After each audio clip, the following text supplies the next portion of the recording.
Il est 7h47, invité de France Bleu Provence ce matin, Lucie Desblancs, bonjour et bienvenue dans le studio de France Bleu Provence. En direct également sur France 3 Provence-Alpes, vous êtes candidate au municipal à Allot sur une liste soutenue par Europe Écologie Les Verts. Bonjour Lucie Desblancs, merci d'avoir répondu à l'invitation de France Bleu Provence. Vous espérez ravir la mairie à Roland Povinelli qui dirige Allot depuis 45 ans. Sur le papier, ça s'annonce un peu compliqué, non ? Bonjour à vous et merci pour l'invitation. Alors ça s'annonce compliqué, oui et non. Nous avons en face de nous un candidat qui n'a pas siégé pendant 6 ans et qui en plus est à l'origine de pas mal de poursuites judiciaires dont il devra s'expliquer. Donc je pense que ce serait même plus sage pour sa part de se retirer et d'aller d'ailleurs se reposer, puisqu'on a cru comprendre qu'il était très fatigué. Et bien sûr, ce n'est pas quelque chose d'encourageant pour un candidat. Et je pense que nous avons en tout cas toute l'énergie, toute notre place pour être candidat et ravir la mairie en mars 2020. Lucie Desblancs, votre liste est soutenue par Europe Écologie Les Verts. Des anciens de ce parti ont été exclus le week-end dernier pour avoir rejoint justement la liste de M. Povinelli. Vous, ça vous met en colère ? C'est pas que ça me met en colère, et je suis heureuse que Europe Écologie Les Verts a su faire le ménage chez eux, sachant que les élus qui les représentaient dans la majorité municipale ont échoué dans leur rôle, sachant qu'ils ont voté pas mal de projets immobiliers qui ont défiguré notre commune.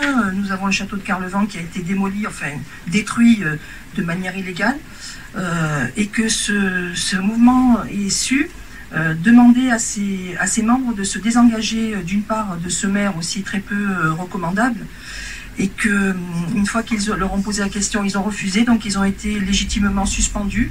Alors c'est monsieur Naya, Jean Naya et Nathalie Coutenay qui sont suspendus officiellement depuis vendredi soir du parti Europe Écologie Les Verts. Ils sont remplacés par Denise Triscari et Patrick Minutolo, qui sont officiellement maintenant les nouveaux représentants sur Allot d'Europe Écologie Les Verts, et bien sûr ils nous ont fait l'honneur de nous accorder leur confiance.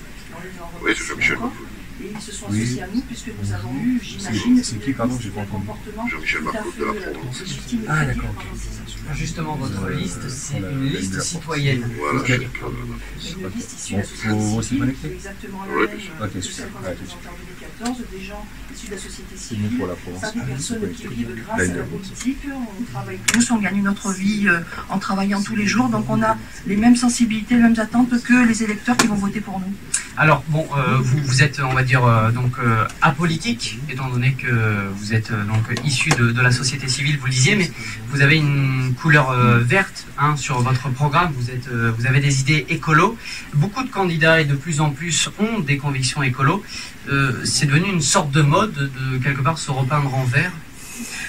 Oui, je constate que c'est devenu une mode. Pour autant, nous, en 2014, notre programme était déjà axé sur tout ce qui était développement durable et écologie. Nous reprenons exactement la même trame cette fois-ci. Et en effet, d'ailleurs, je n'en veux que pour preuve, c'est de voir les imposteurs de l'écologie, comme le sont ceux de LV sur Allot, M. Naya Mme Coutenay, affichés en permanence avec le logo Europe Écologie Les Verts dans tout Allot, jusqu'à leur suspension. Donc en effet, c'est un alibi. Mais moi j'appelle ça des imposteurs, et je pense que maintenant les citoyens ne s'y tromperont plus. Alors qu'est-ce que vous proposez justement en termes de matière écologique à Allot ? L'écologie c'est transversal, et ce n'est pas un sujet, c'est pas un monothème. On passe par la circulation, le désembouteillage de notre, si je peux employer ce terme, de notre commune. On est constamment embouteillé, donc avec la pollution des véhicules en permanence.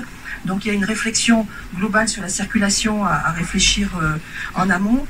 Nous allons lutter aussi contre la précarité énergétique.